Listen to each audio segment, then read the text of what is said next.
Why were 1830s? Why were 1830s year of hardships in Europe?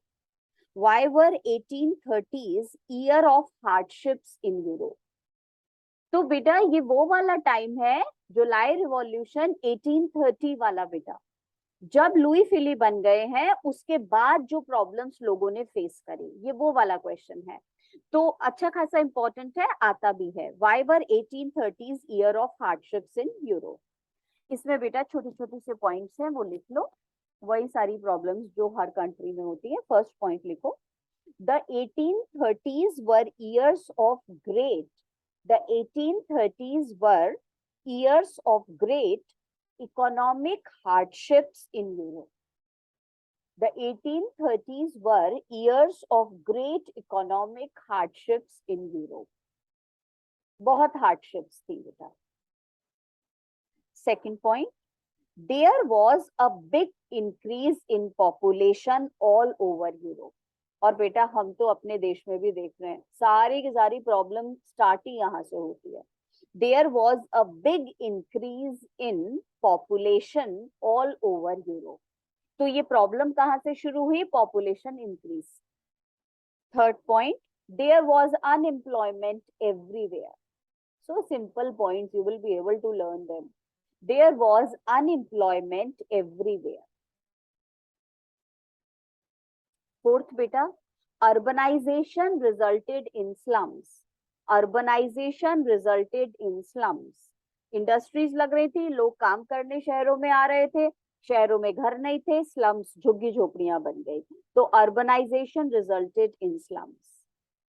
Fifth बेटा, small producers in towns, बड़ी बड़ी industries लग गई तो बेटा छोटे छोटे जो हाथ से काम करने वाले लोग थे, small producers in towns faced stiff competition.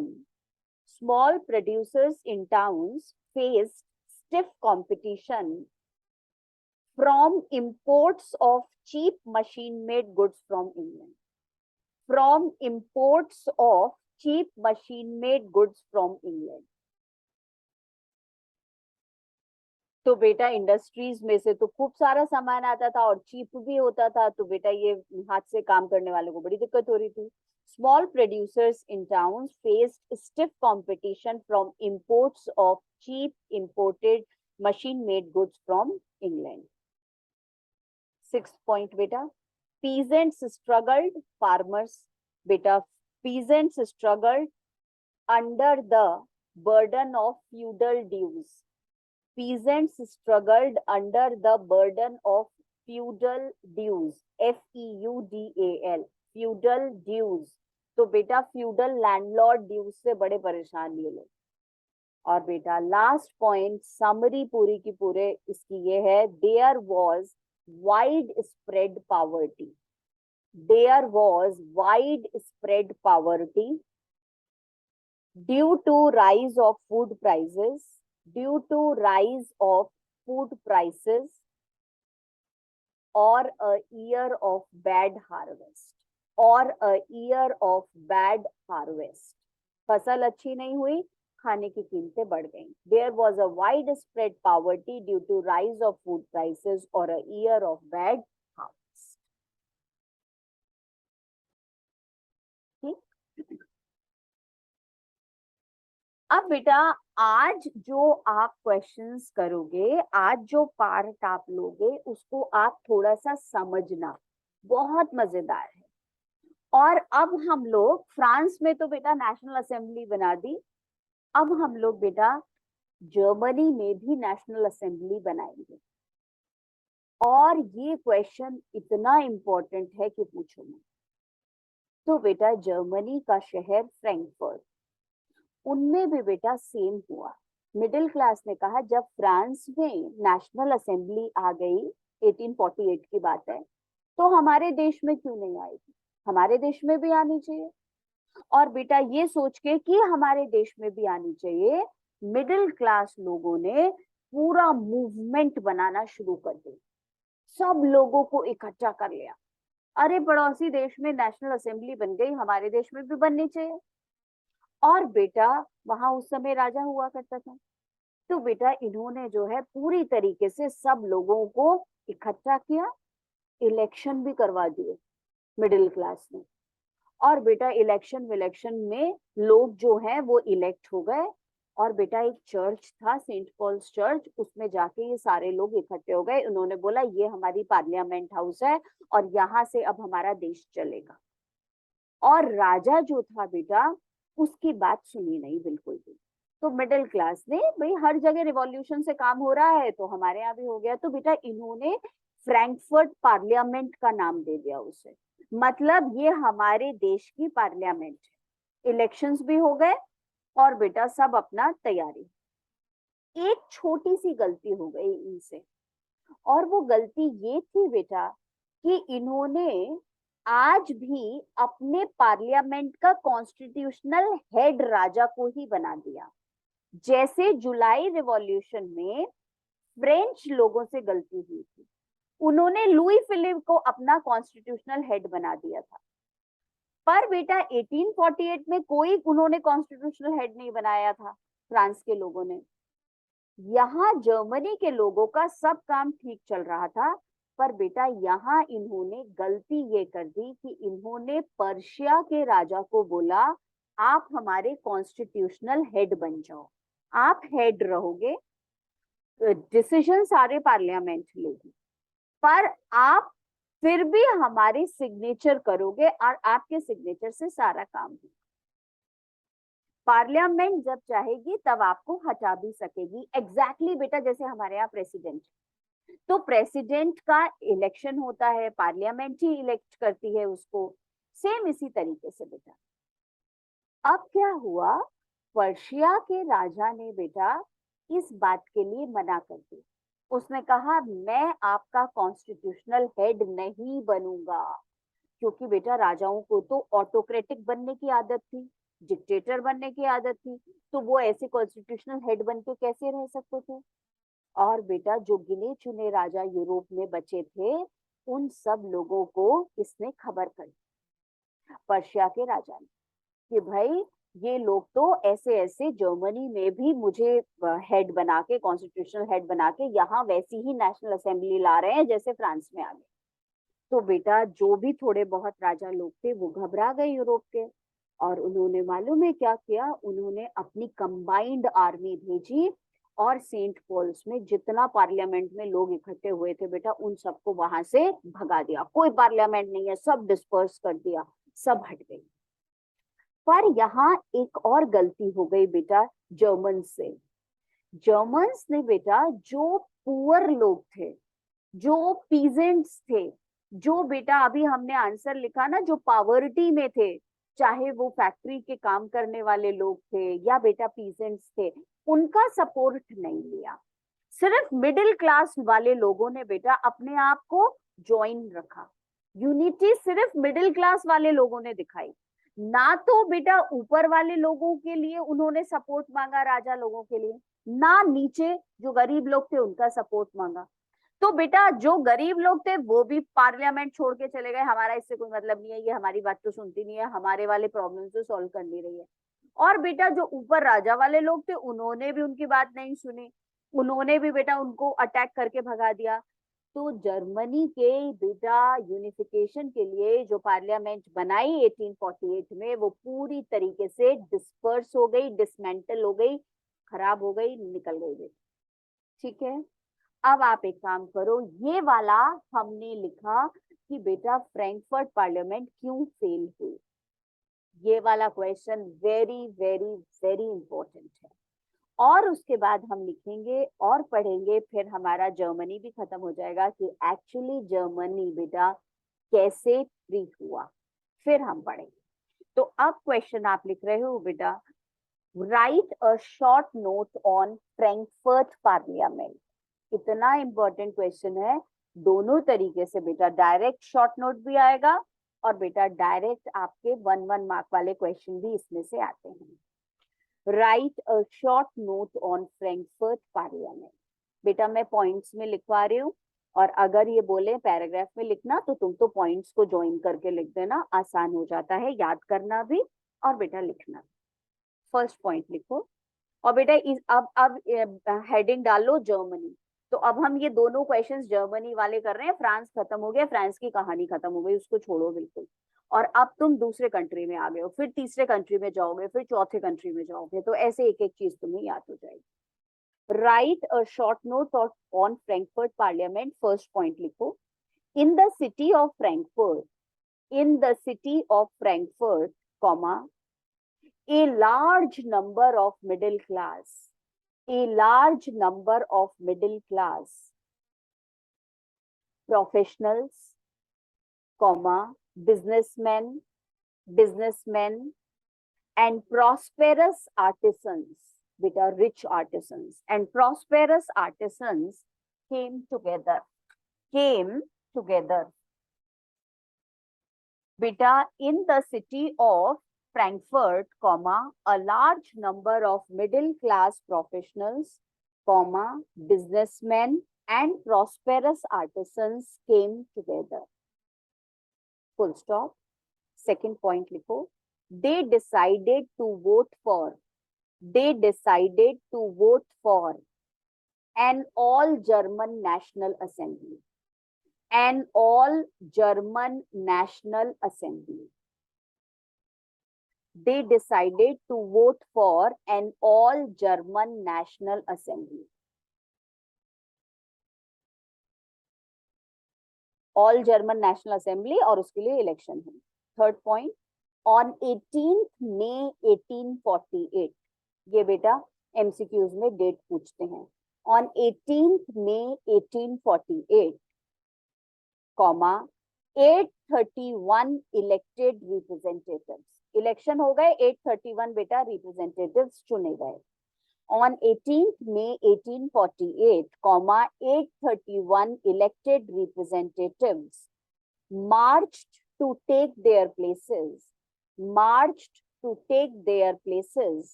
in the Frankfurt Parliament. ये 831 बेटा representatives marched और बेटा चल के गए celebrations में, और बेटा to take their places in the Frankfurt Parliament, और वहां उन्होंने अपनी प्लेस ले ली. कहाँ थी ये फ्रैंकफर्ट पार्लियामेंट बेटा? फोर्थ पॉइंट लिखो. It was organised in the church of Saint Paul. It was organised in the church of Saint Paul. Saint Paul में बेटा चर्च में ये हुई. फिफ्थ पॉइंट, वहां जाके मैम इन्होंने क्या किया बेटा? वहां जाके they drafted a constitution. They drafted a constitution. वहां इन लोगों ने बेटा कॉन्स्टिट्यूशन बनाया. देश हमारा कॉन्स्टिट्यूशन से चलेगा. Sixth point, the German nation to be headed by, ये गलती करी ना इन्होंने, the German nation to be headed by a monarchy. The German nation to be headed by a monarchy, comma, subject to a parliament. Subject to a parliament. Head तो बेटा monarchy होगा, monarch होगा, राजा होगा, पर वो राजा जो कि पार्लियामेंट का सब्जेक्ट होगा. पार्लियामेंट इलेक्ट करेगी, पार्लियामेंट उसको हटा भी सकती है, काम भी पार्लियामेंट करेगी, सिर्फ उसको साइन करना होगा. The German nation to be headed by a monarchy, comma, बेटा subject to a parliament. Seventh point, वो मोनार्क कौन था? Seventh point, king of Prussia, PRUSSIA, king of Prussia. बेटा पर्शिया के राजा का नाम लिखो, बड़ा important. Friedrich Wilhelm. Friedrich Wilhelm 4, Roman number में 4 लिख दो. Friedrich Wilhelm 4, comma, was offered the crown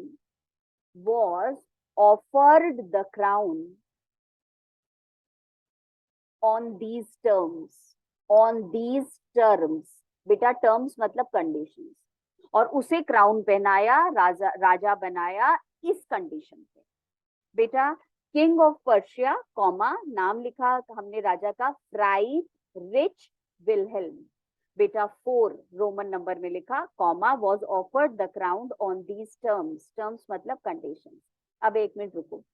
कल हमने 1845 फ्रांस में बेटा जो सिलीसिया में वो वीवर्स की प्रॉब्लम हुई थी, 18,000 वीवर्स ने अटैक किया था, उसका सारा का सारा रिपोर्ट देने वाला जो जर्नलिस्ट था उसका नाम था बेटा विलहेल्म वोल्फ। और आज भी विलहेल्म नाम आया है, आज ये विलहेल्म नाम बेटा आया है फ्राइडरिच विलहेल्म फोर, ये बेटा राजा का नाम है। ठीक है, ये जर्मनी का राजा है। और कल हमने पढ़ा था बेटा विलहेल्म वोल्फ, और वो थे हमारे जर्नलिस्ट। तो दोनों में कंफ्यूजन नहीं होना, दोनों में डिफरेंस याद रखना। और बेटा जो जर्मनी के राजा है ऐसे याद रखना, जैसे फ्राइड राइस खाते हैं ना, तो वैसे फ्राइड रिच हो गया ये। और विलहेल्म तो तुम्हें याद रहेगा, वहां जर्नलिस्ट का नाम था, यहाँ सरनेम है। और 1-4 जो है वो रोमन नंबर में लिखते हैं। अब बेटा 8 पॉइंट लिखो, ही रिजेक्टेड इट। और बेटा फ्राइडरिच विलहेल्म ने रिजेक्ट कर दिया, he rejected it and joined other monarchs, बाकी राजाओं को ज्वाइन कर लिया, and joined other monarchs to oppose this assembly, to oppose this assembly. और इस असेंबली को अपोज कर दिया, कोई नहीं, मैं तो ना मैं बनूंगा ना बनने दूंगा ऐसी पार्लियामेंट यहाँ पे। He rejected it and joined other monarchs to oppose this assembly. बेटा 9th पॉइंट लिखो, the middle class resisted the demands of workers. और बेटा दूसरी तरफ मिडिल क्लास ने क्या गलती करी, the middle class resisted, refused the demands of workers, the demands of workers and peasants, the demands of workers and peasants, and lost their support, and lost their support. तो ऊपर से भी support गायब, नीचे से भी गायब। The middle class resisted the demands of workers and peasants and lost their support. THEIR. 10th point बेटा, the opposition of the aristocracy. Aristocracy बेटा राजा लोग, the opposition of the aristocracy and military became stronger, and military became stronger. उन्होंने सोचा अरे भाई तो middle class अकेली रह गई, नीचे के भी सारे लोग इनके सपोर्ट से हट गए, तो बेटा उनकी और स्ट्रांग हो गई ताकत। The opposition of the aristocracy and military became stronger. और लास्ट पॉइंट लिखो, इन द एंड। और लास्ट में बेटा in the end comma, troops were called in and the assembly was forced to disband. The troops were called in, army को बुलाया, and the assembly was forced to disband, DISBAN, disband. और बेटा उसके बाद disband कर दिया उस assembly को, इधर पूरी की पूरी फैल गई, सब भाग गए सेंट पॉल्स चर्च छोड़ के, और उनका 1848 में बेटा मिशन अधूरा रह गया जर्मनी। ठीक है, अब बेटा हम आ जाते हैं नेक्स्ट वाले पे, और उसमें नाम लिखो जरा, क्वेश्चन नंबर 22। अब लिखेंगे बेटा एक्चुअली जर्मनी में फिर कैसे नेशन बना जर्मनी। तो क्वेश्चन लिखो बेटा, explain the nation building process of Germany. Explain the nation building process of Germany.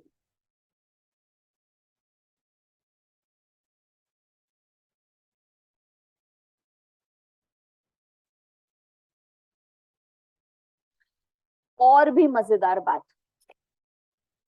ये जर्मनी का जो राजा था उसको इन्होंने बेटा मोनार्क बनाने के लिए इनवाइट किया था, उसने मना कर दिया था।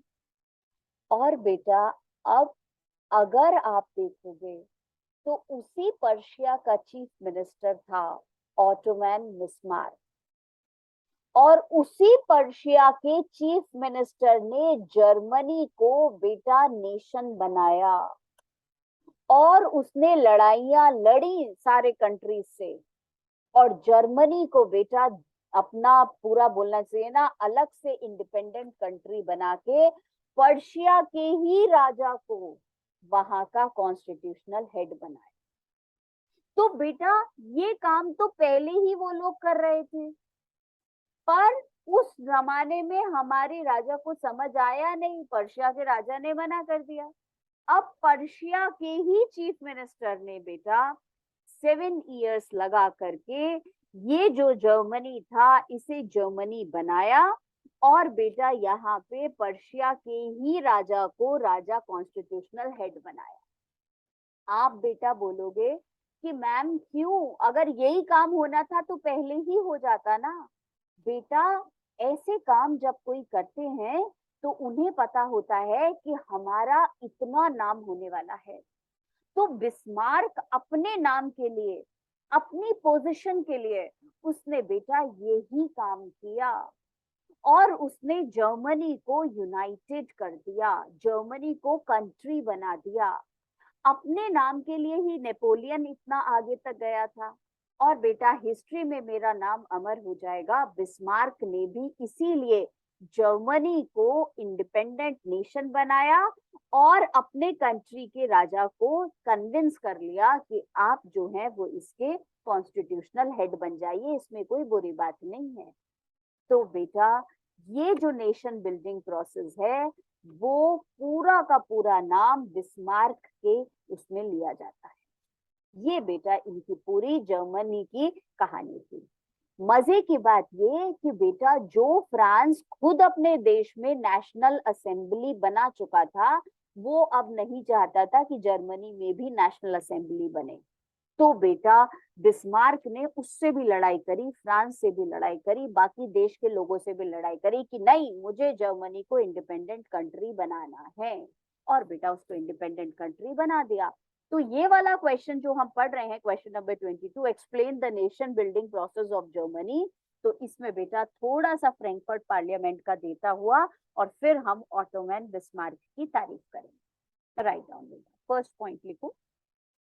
In 1848, first point लिखो, in 1848, comma, middle class Germans, G capital लिखना, in 1848, comma, the middle class Germans tried to make Germany a nation state governed, a nation state बनाना चाह रहे थे ना nation state। In 1848, middle class Germans tried to make Germany a nation state governed by an elected parliament. Governed by an elected parliament. यही चाह रहे थे। In 1848, middle class Germans tried to make Germany a nation state governed by an elected parliament. Full stop. Second point. This initiative was repressed by, repress कर दिया था बेटा, इसको दबा दिया था विचारों को। This initiative was INITIATIVE. This initiative was repressed by the combined forces of the monarchy, the combined forces, forces का मतलब बेटा army, the combined forces of the monarchy, comma, the military and support of junkers of Persia. P capital लिखना, PRUSSIA। बेटा junkers का मतलब large land owners, जिनके पास खूब जमीनें थी। तो बेटा हमारे यहाँ उन्हें जमींदार बोलते थे, लैंडलॉर्ड्स बोलते थे, यहाँ पे बेटा उन्हें जंकर्स बोलते थे पर्शिया में। तो बेटा जब ये इनिशिएटिव लिया फ्रैंकफर्ट पार्लियामेंट ने, तो जंकर्स ने, राजा ने, आर्मी ने मिलके उनको रिप्रेस कर। This initiative was repressed by the combined forces of the monarchy, comma, the military and support of junkers of Persia.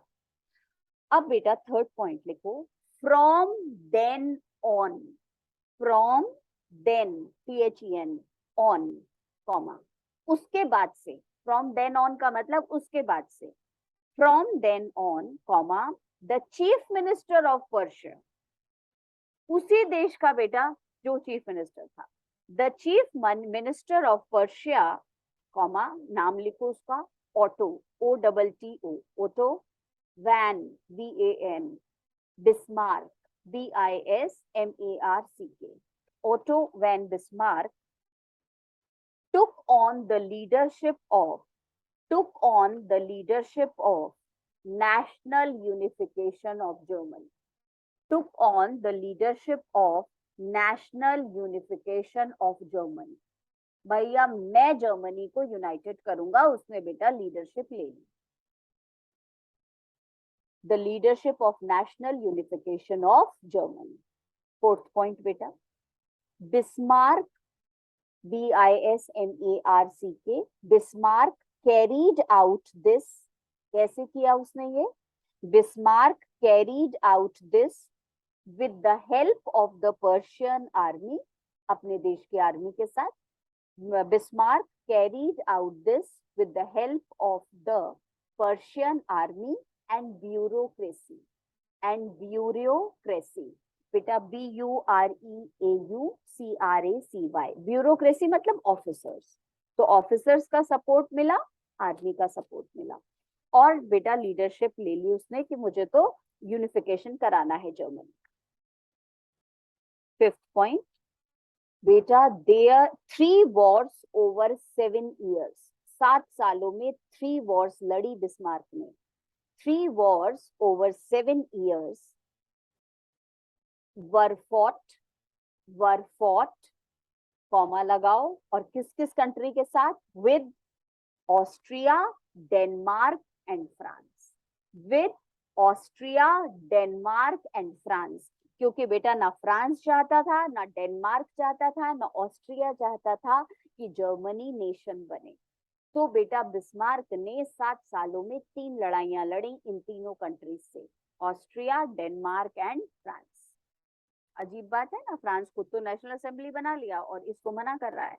बेटा 6th point, it ended with, और आखिर में बेटा जीत इसी की हुई. It ended with the victory of Persia.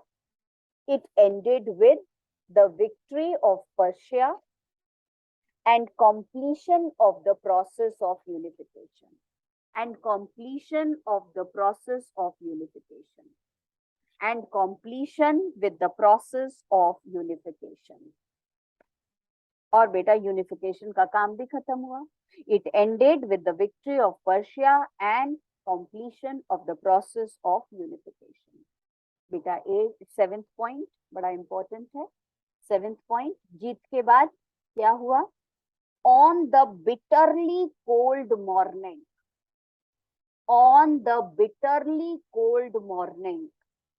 of 18 January 1871, 18 January 1871, comma, at the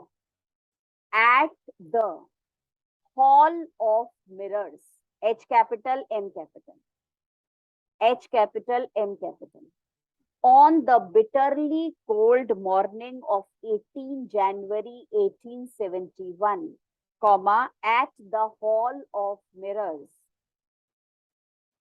beta, in the palace of Versailles, in the palace of Versailles, palace का P capital लिखो, Versailles का V capital लिखो, VERSAILLES. बेटा at the Hall of Mirrors in the palace of Versailles, comma, the Persian king. अब राजा बदल गया था, कहा 1848 में वो था बेटा फ्राइडरिच विल्हेल्म IV. अब तो इतने सालों बाद तो दूसरा हो गया.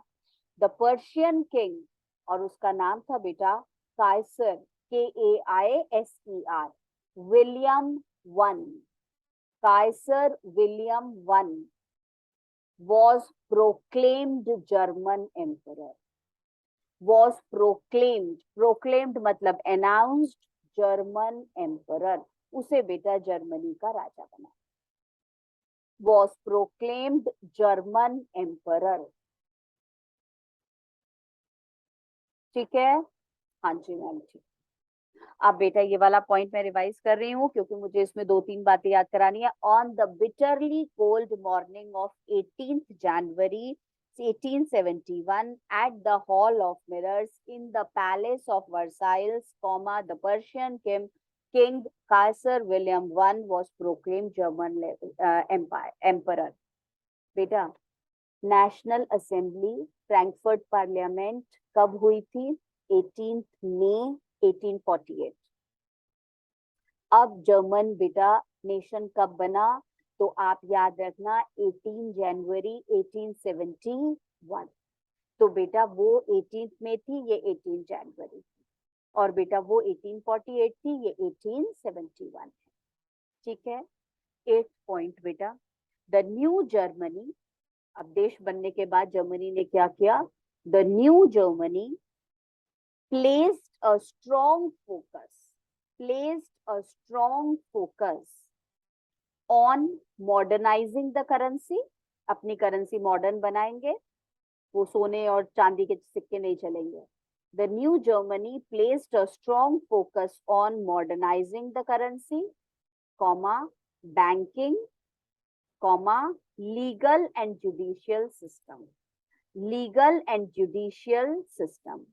The new Germany placed a strong focus on modernizing the currency, banking, legal and judicial system. Constitution होगा, legal मतलब judicial system होगा बेटा.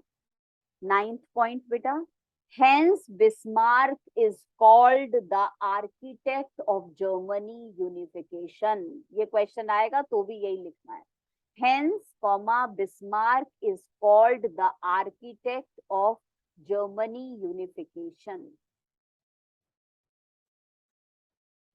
और लास्ट पॉइंट बेटा वही है जो अभी आपको मैं बता रही थी. मैम क्या जरूरत पड़ी थी उसको ये करने की?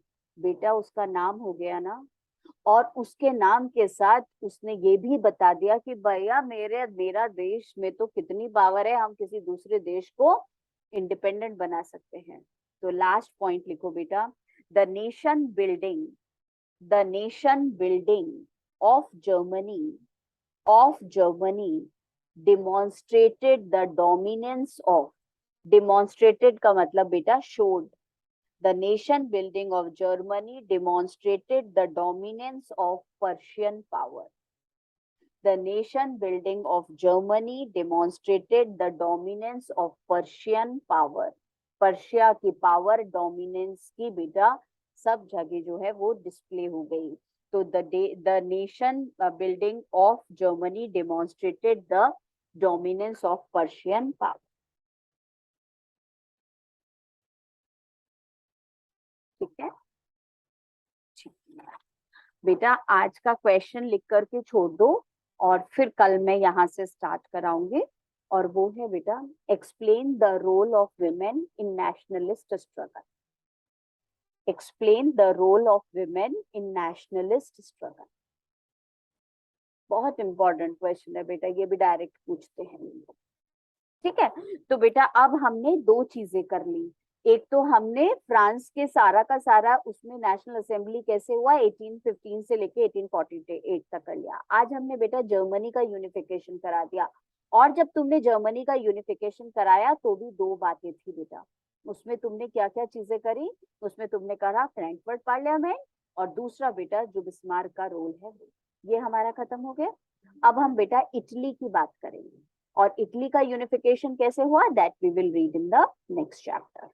ठीक है, नेक्स्ट क्लास में. तो कल मिलते हैं बेटा. मैं बस अभी शेयर कर रही हूँ आज की रिकॉर्डिंग. ठीक है, bye. See you. Thank you.